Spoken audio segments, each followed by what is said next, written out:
الله أكبر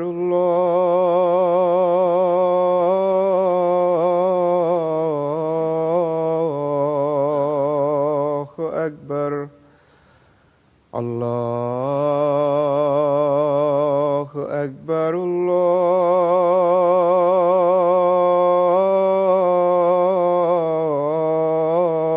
الله أكبر أشهد أن لا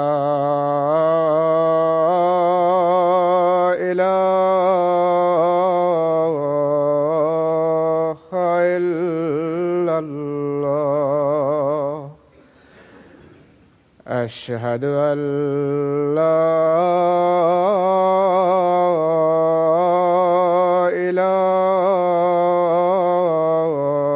إله إلا الله أشهد أن محمدًا رسول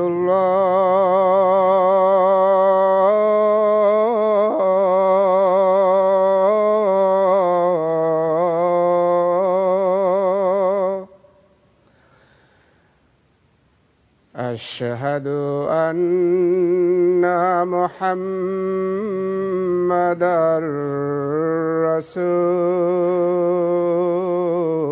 رسول الله حي على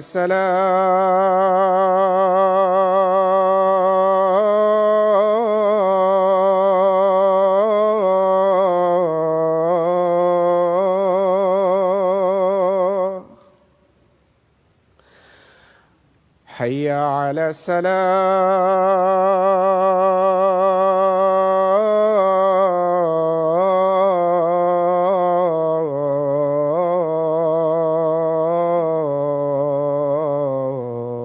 الصلاة حي على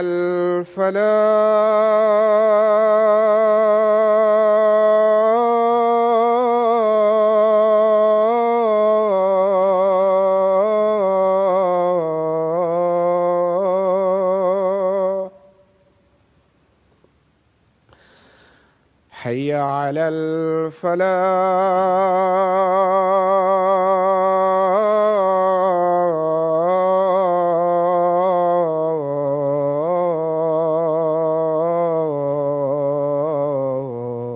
الفلاح الله أكبر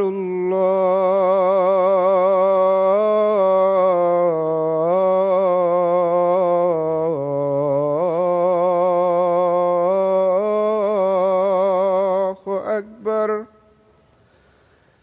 لا إله إلا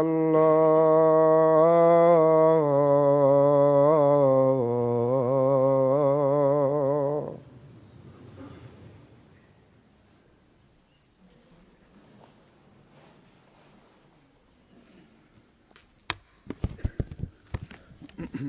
السلام عليكم ورحمة الله.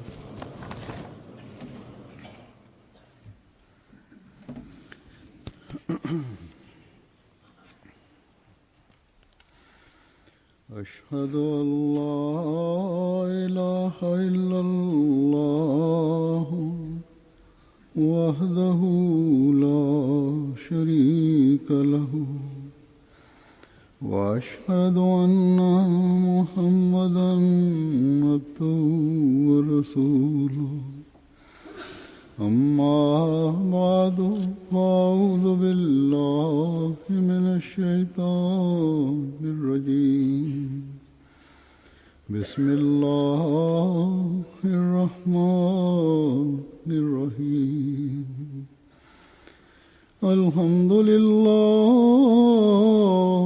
رب العالمين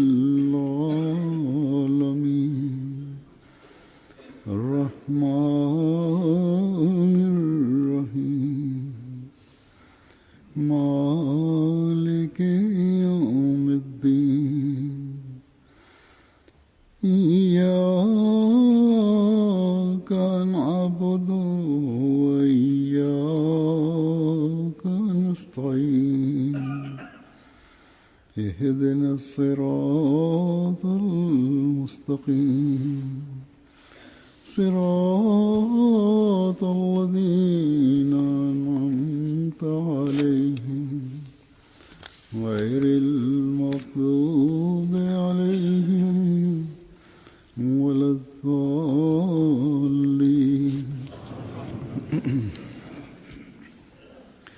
يا أيها الذين آمنوا اتقوا الله ولتنظر نفس ما قدمت لغد واتقوا الله إن الله خبير بما تعملون ولا تكونوا كالذين نسوا الله فأنساهم أنفسهم أولئك هم الفاسقون इन आयात का तर्जुमा है कि ऐ वो लोगो जो ईमान लाए. Përkthimi I këtyre ajeteve është: O ju që besuat, kijeni takuan e Allahut dhe çdo kush të ketë parasysh se çfarë ka përgatitur ai për nesër. Kijeni takuan e Allahut. Me të vërtetë, Allahu është I dijshëm për çdo gjë që bëni ju. Mos u bëni si ata që e harruan Allahun, atëherë edhe Allahu I ka anashkaluar ata. Të tillët janë të pabindshëm.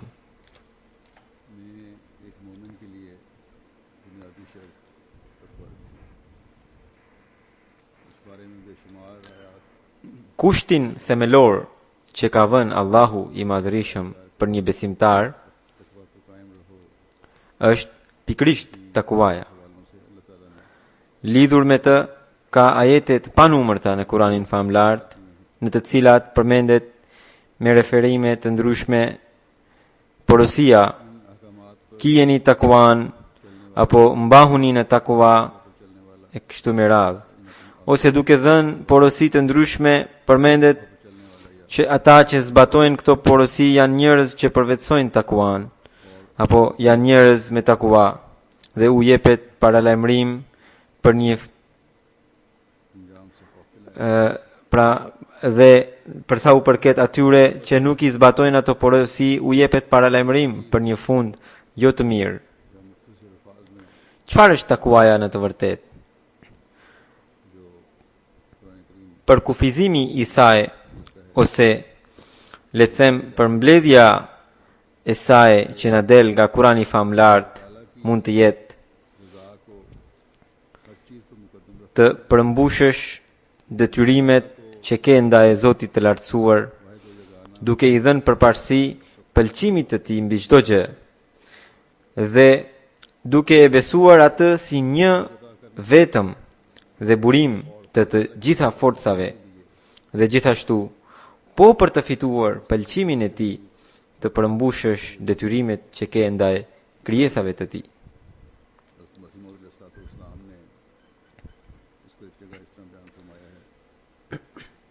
Këtë Mesihu I premtuar alayhis salam e ka thënë në një vend tjetër me këto fjalë: kujdesi maksimal ndaj amaneteve të Zotit të lartësuar dhe betimeve të bëra prej besimi, përdorimi I sakt I mundshëm I të gjitha aftësive dhe organeve, në të cilat përfshihen edhe organet e jashtme si syt, veshët, duart, këmbët e tjera, por edhe ato të brendshme si zemra dhe aftësi dhe virtyte të tjera. Përfshihet edhe frenimi I tyre në çastet e në vendet ku duhet dhe të qenit vigjilent ndaj impulseve të tyre të fshehta. Gjithashtu, përmbushja e detyrimeve ndaj robërve të Zotit, Të gjitha këto lidhen me bukurinë shpirtërore të njeriut dhe kjo është takuaja. Pra, ky është ai kriter që na ka treguar Mesiu premtuar alayhis salam. Dhe këtë ai shpresonte nga ne. Edhe para pak gjumave ju kam tërhequr vëmendjen për përmbushjen e amaneteve dhe premtimeve, duke thënë që ajo lidhet ngushtë me besimin. Këtë temë ju kisha treguar duke ju referuar përgjegjësve. Sot dëshiroj ta shtjelloj po këtë temë edhe pak. Në botën e sotme, Ahmadianët janë ata fatlum, të cilve u janë mësuar edhe rrugët e imta që në çojnë drejt Zotit. Ky është një favor i Mesiut të premtuar alayhis salam mbi ne, i cili na tregon hollësisht ato rrugë të niveleve të larta, duke ndjekur të cilat një besimtar fiton afrimin e Zotit të lartësuar. Pa dyshim që niveli i çdo besimtari varion, ndryshon, qoftë niveli i tij i mirësisë, qoftë niveli i njohjes së tij ndaj Zotit, bot kuptimit të tij apo dijes së tij. Nuk mund të jetë një lloj ky nivel të çdo kush. Prandaj kemi porosin që duhet të përmbushim premtimet dhe amanetet që kemi ndaj Zotit të lartësuar, duke shfrytzuar maksimalisht të gjitha aftësitë dhe forcat tona. Besimtari, nëse do t'i kushtojë vëmendje, duke u përpjekur për ta arritur këtë synim të lartë, atëherë ai do të konsiderohet si ndjekës i rrugëve të takuas. Pra, jemi urdhëruar të përdorim sakt duart, këmbët, veshët, sytë tanë, të heqim dorë nga të gjitha ato gjëra që na ka ndaluar Allahu i lartësuar. Organet e jashtme nuk përdoren vetëm për të përmbushur detyrimet që kemi ndaj krijesave të Zotit.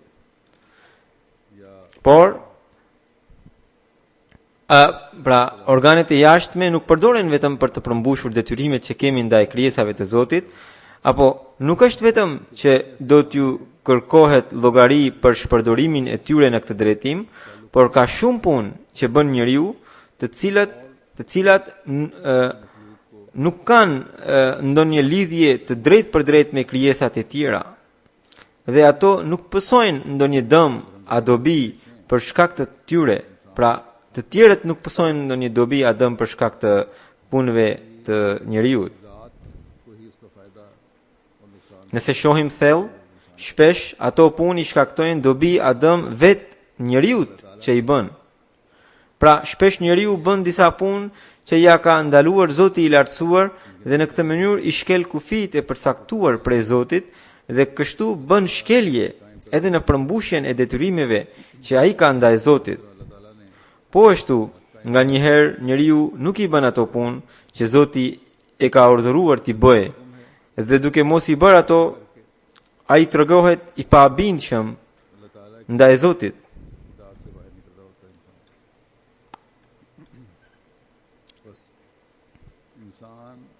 Kështu që në çdo punë, njeriu nëse nuk vepron sipas urdhrave të Allahut ose shkel kufijt e vën prej tij, ai fillon të largohet nga takuaja dhe gradualisht ai bie në prehrin e shejtanit. Prandaj, Mesiu premtuar alayhis salam thot që besimtari jo vetëm që nuk duhet të veprojë kundër pëlqimit të Zotit,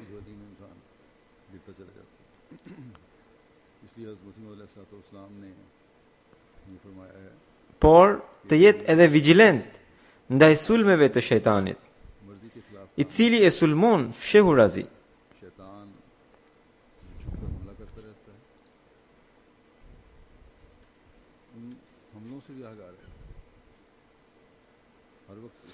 Gjithmonë besimtari duhet të ketë sy të sulmet e shejtanit, në mënyrë që asnjëherë të mos e qëllojnë dhe në asnjë qast ai të mos mbetet i pambrojtur.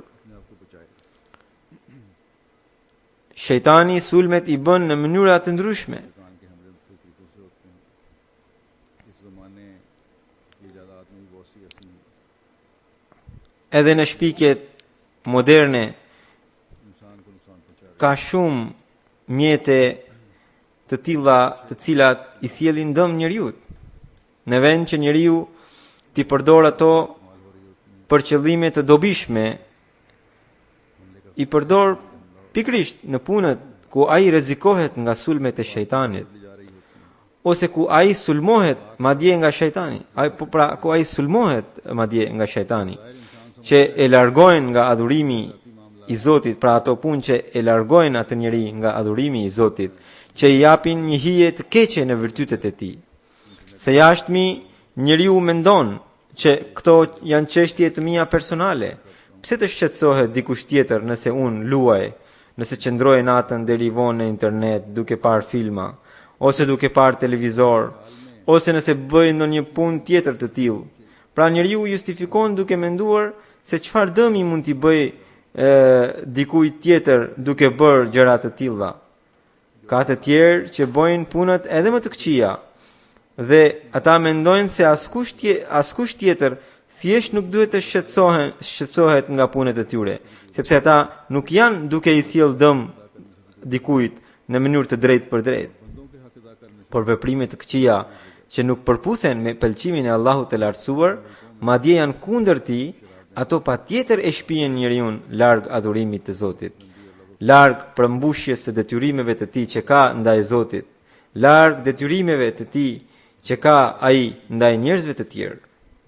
Në këto vende, pirja e alkoolit, bigjozi, interneti, filma të këqij, shoqëri e keqe, këto gjëra jo vetëm shkatërrojnë paqen e shtëpisë, por edhe i shpihen të rinjt në një rrugë të keqe, që i largon nga besimi në qenien e Zotit dhe i shndron në një kancer të shoqërisë. Njerëzit e tillë dita ditës po bohen si një sëmundje e ngulitur e shoqërisë. Prandaj Zoti i lartësuar thot që përdorimi i saktë dhe në përputhje me pëlqimin e Zotit i çdo organit tuaj ju shton në takua, dhe e kundërta ju shpije në prehrin e shejtanit.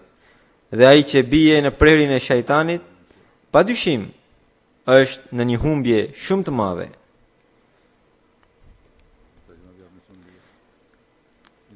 E keni dëgjuar edhe përkthimin e ajeteve që kam recituar.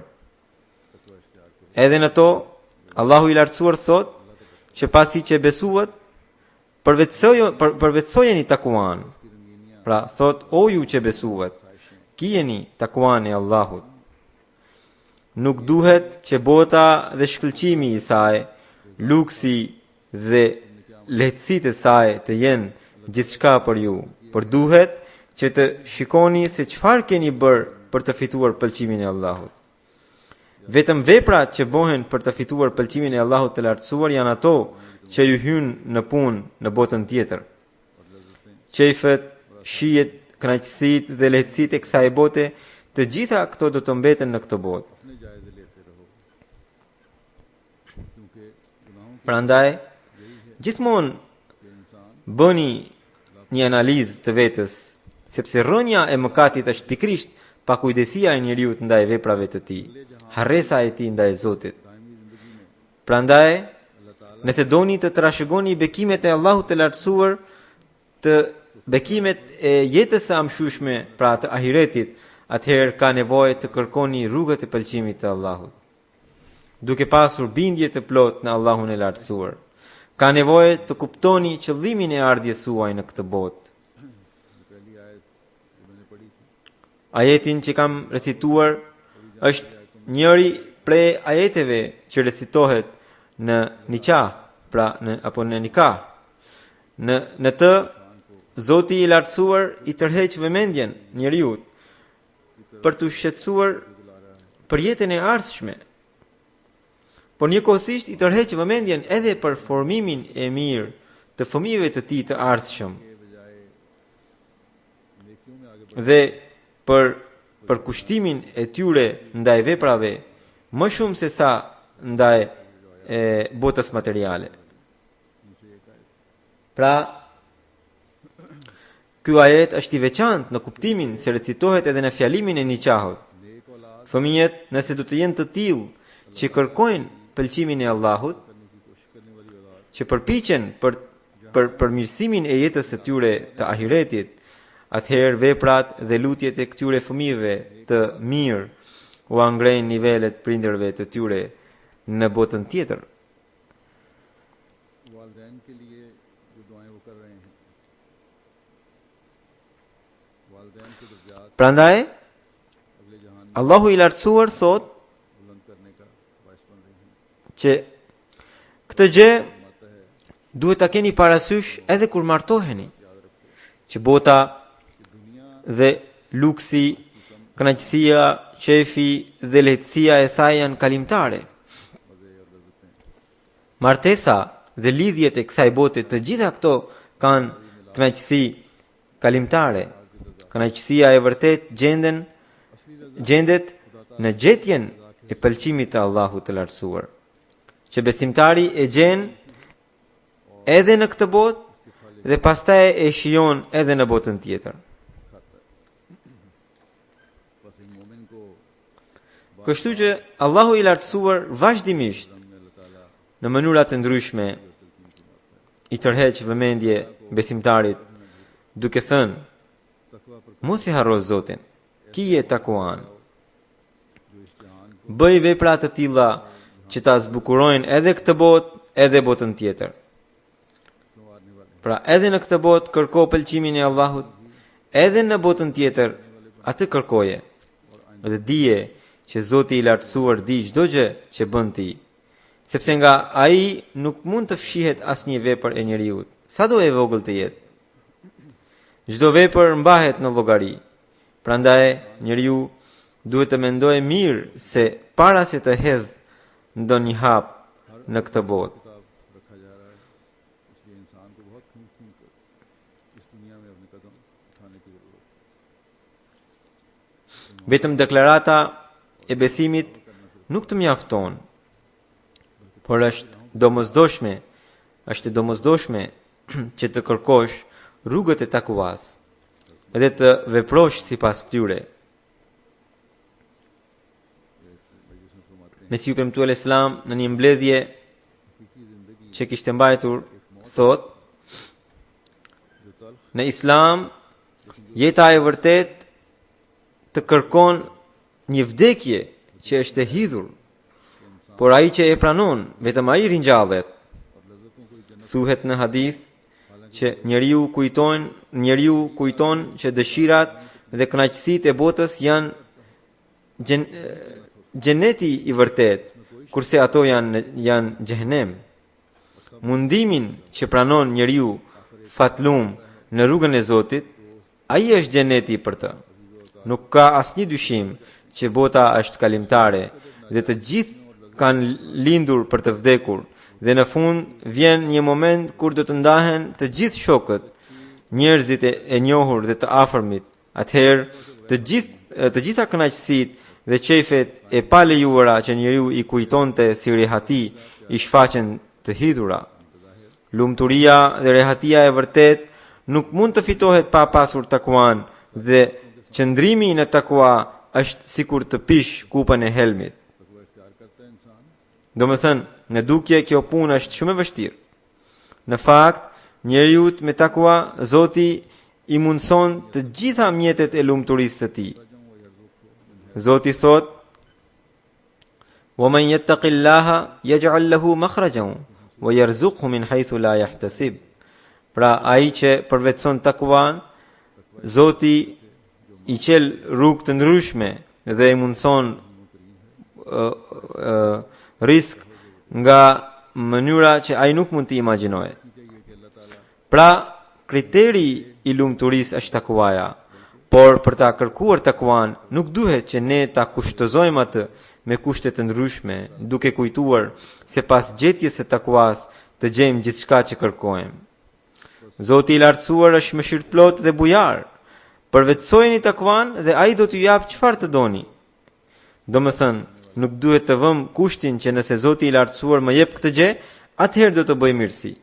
Por thotë që bëni mirësi, keni takuan, fitoni afrimin e Zotit, pastaj do të keni një lidhje të tillë me Zotin që ai do t'ju jap gjithçka që doni. Pra, ai që ndjek rrugën e takuas mund të fitojë çdo lloj bekimi. तकवा पर चलने का Madje fiton çdo lloj bekimi. इसलिए हमने Por ne gjithmonë duhet të analizojmë veten që betimin që kemi bërë në dorën e Mesiut të premtuar, alayhis salam, që besimit gjithmonë do t'i japim përparësi mbi botën, që do të ndjekim rrugën e takuas. Prandaj na duhet që fjala dhe vepra jon të pusiten. Mesiu premtuar alayhis salam në një vend thotë, udhëtimi drejt takuas është shumë i vështirë, të cilin mund ta kalojë vetëm ai që ecën sipas pëlqimit të Allahut, që bën vetëm atë që do Zoti, e jo që do vetë ai. Asgjë nuk mund të fitohet me dukje apo shtirje në këtë rrugë. Domethënë takuaja në asnjë mënyrë nuk mund të fitohet me shtirje apo dukje.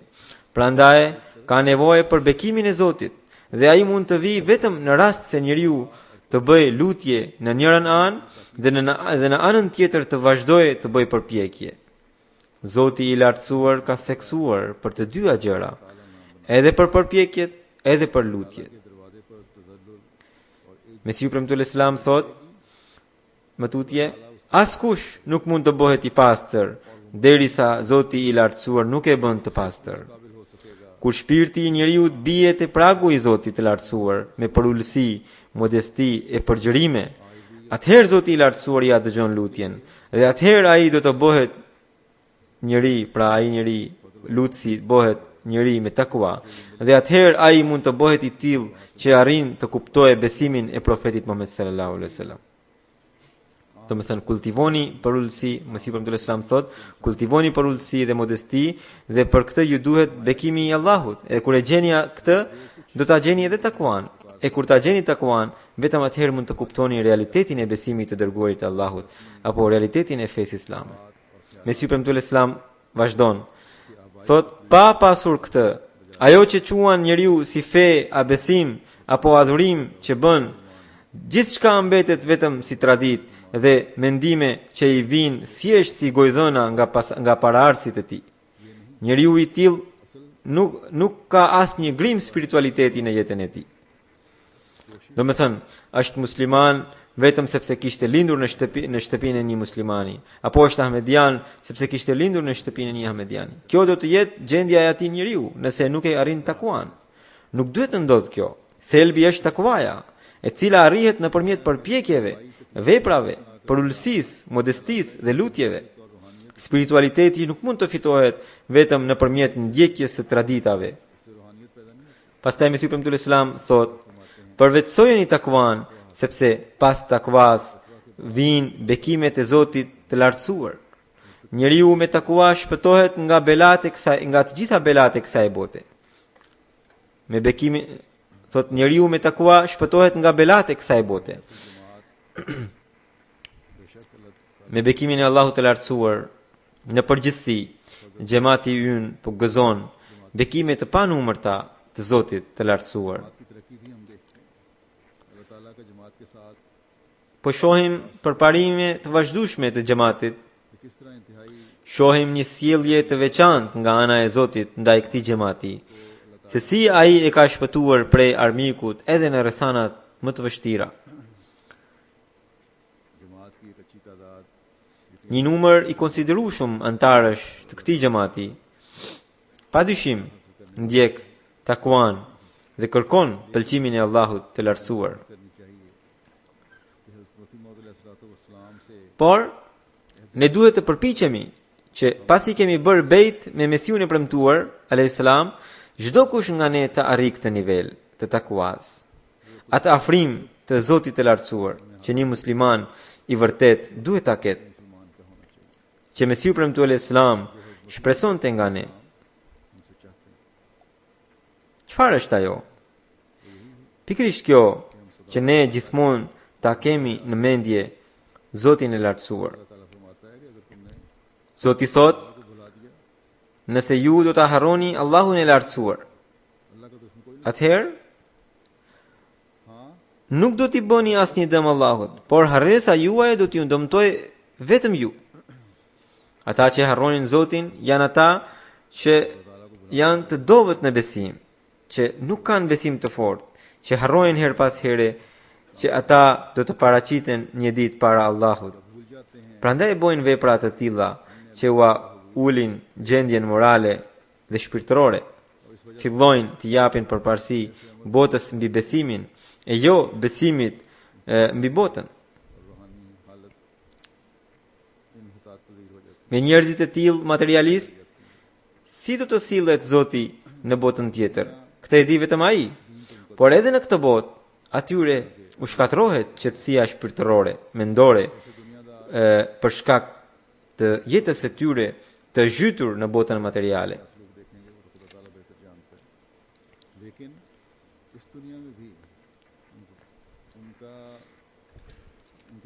Ne shohim shumë njerëz të cilët pas një humbjeje të vogël financiare pësojnë sëmundje të rënda që pastaj vetëm dergjen të sëmur, ashtu të sëmur. Prandaj Allahu i lartësuar bën vërejtje që ka njerëz që deklarojnë të jenë besimtar, por nuk përpiqen të ecin në rrugën e takuas. Deklarojnë të jenë besimtar, por nuk u kushtojnë vëmendje për të përmbushur detyrimet ndaj robërve të Zotit. Dhe kjo tregon shumë qartë që besimi i tyre në Zotin e lartësuar nuk është i plot. Kur besimi do të jetë i dobët dhe nuk ka vëmendje ndaj përmirësimit, atëherë edhe jeta e kësaj bote do të jetë shqetësuese për ta. Dhe jo vetëm kaq, një njeri i tillë më pas do të llogaritet në të pabindshmit. Pra, fjala për këtë që është përdorur në Kur'an është fasik. Fasikun, më thënë që është përdorur në këtë ajet, në këtë kontekst, kuptimi i saj është ai që premton të zbatojë urdhrat e Kuranit, por pastaj i kundërshton disa apo të gjithë prej tyre. Nëse do të shohim edhe ajetet e tjera për ta kuptuar këtë fjalë, pra fjalën fasik,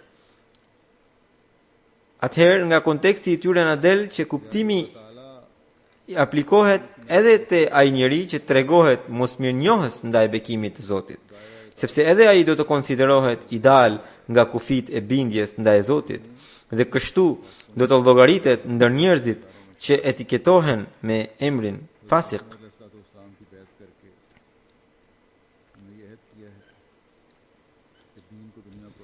Duke bërë bejtin e Mesiut premtuar alayhis salam, ne jemi zotuar që do të japim përparësi besimit mbi botën. Sido që të jetë gjendja, në asnjë mënyrë nuk do të harrojmë urdhrat e Zotit të lartësuar. Së dyti, një ahmedian është favorizuar prej Zotit sepse atij i është dhënë bekimi që ka lidhje me përhapjen e misionit të profetit Muhammed sallallahu alaihi wasallam, me ripërtëritjen e Islamit, bekimi i cili i ka ardhur në formën e Mesiut të premtuar alayhis salam. Më i madhi ndër bekimet e Zotit të lartësuar është pikërisht bekimi i profetizmit, rreth të cilit shohim sjellje të çuditshme te muslimanët e tjerë, të cilët në njërin anë e përmendin në lutjet e tyre, por në anën tjetër e refuzojnë atë. Është favori i madh i Zotit të lartësuar mbi ne. Pra, ne jemi ata fatlum që Zoti na mundsoi ta pranojmë këtë bekim, që ishte destinuar të vinte duke qenë shërbëtor i vërtet i profetit Muhammed sallallahu alaihi wasallam. Pra, ne jemi ndër ata fatlum që gëzuam këtë bekim.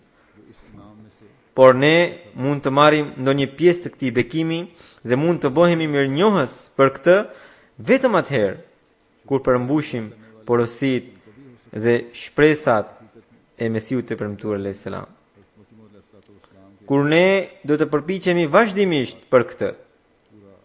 Përndryshe, do të jemi ndër ata që harrojnë Zotin dhe që mbeten të zhytur në pakujdesit e tyre. Dhe si rjedhoj, do të tërheqim pa kënaqësinë e Zotit. खुदा ताला की नाराजगी मोल लेने वाले हों।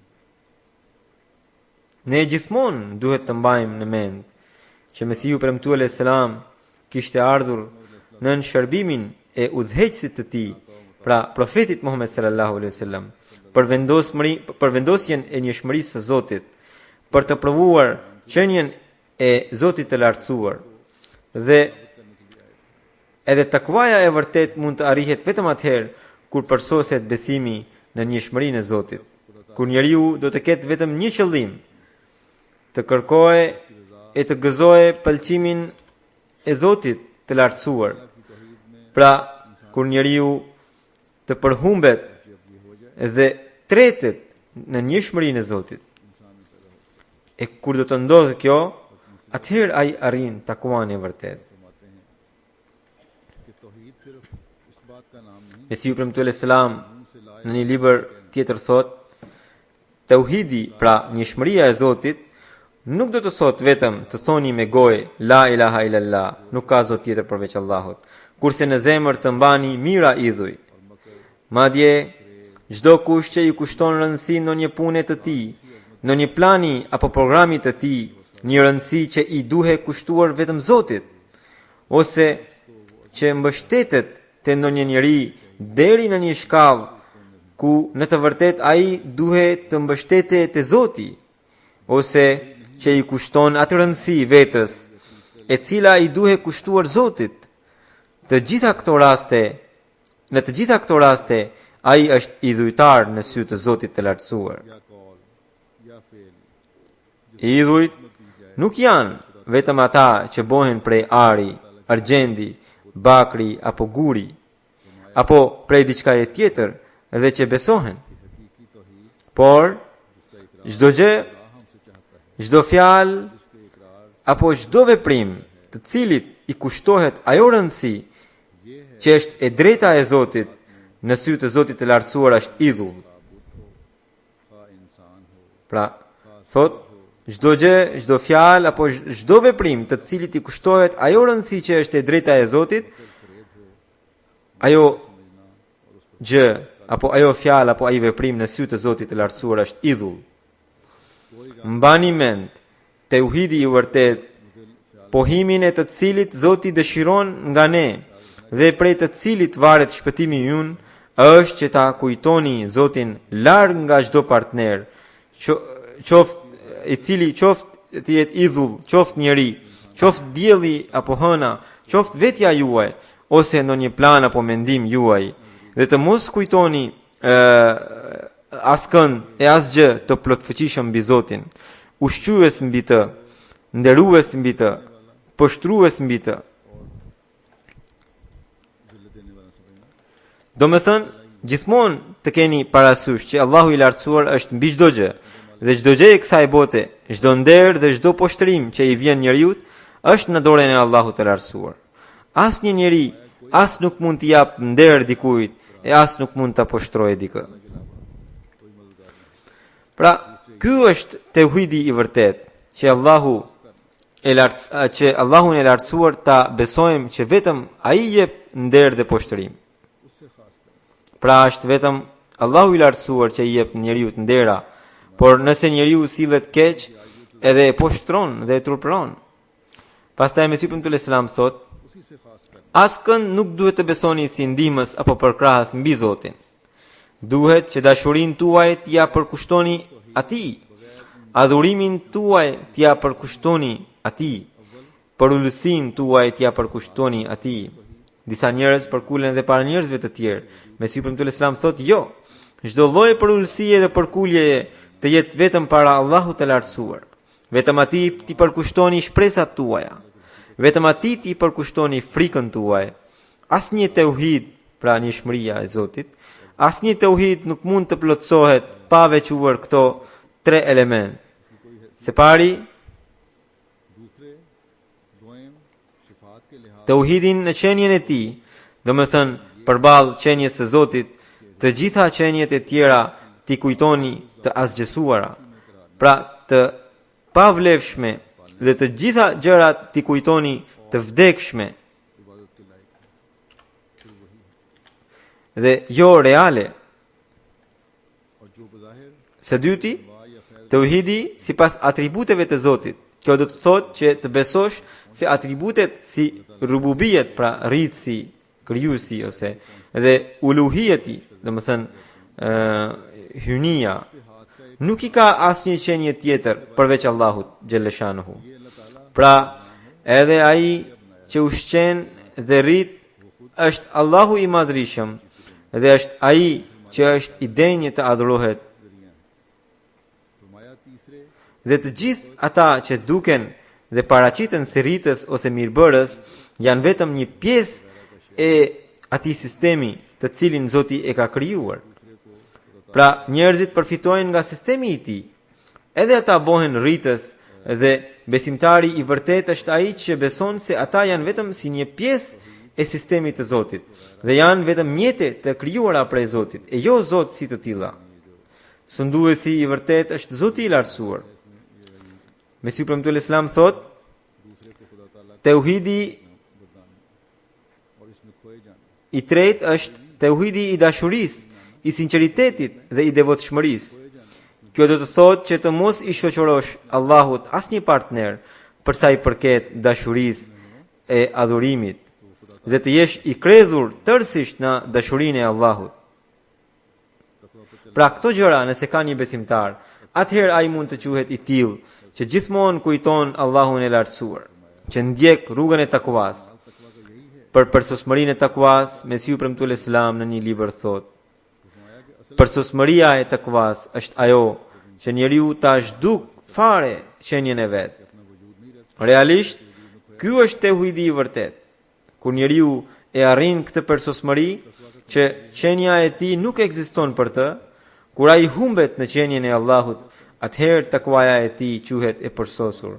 Dhe realisht, kjo gjendje shfaq tauhid të vërtet tek ai. Kur njeriu arrin në këtë gjendje, atëherë ai mund të konsiderohet besimtar I tauhidit të vërtet. Pra, takvaja është që ta kesh Zotin e lartësuar mbi çdo gjë. Dhe pikërisht kjo quhet qëndrueshmëria në tauhid. Allahu I lartësuar na mundsoft ta arrijm këtë nivel.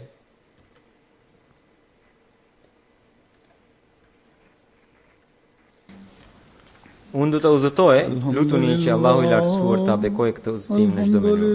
Alhamdulillah nahmaduhu wa nasta'inuhu wa nastaghfiruhu wa nu'minu bihi wa natawakkalu alayhi wa na'udhu billahi min shururi anfusina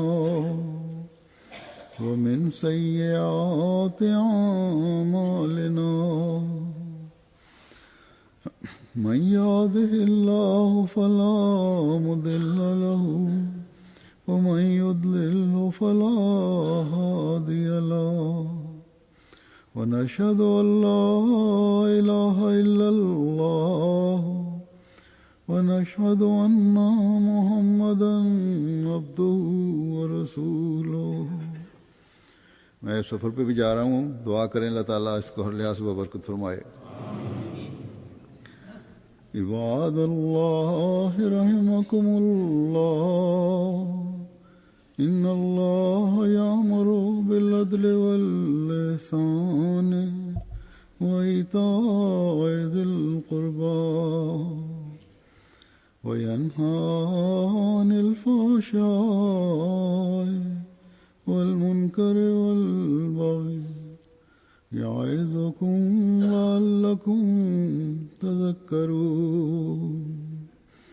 اذكروا الله يذكركم وادعوه يستجب لكم ولذكر الله أكبر.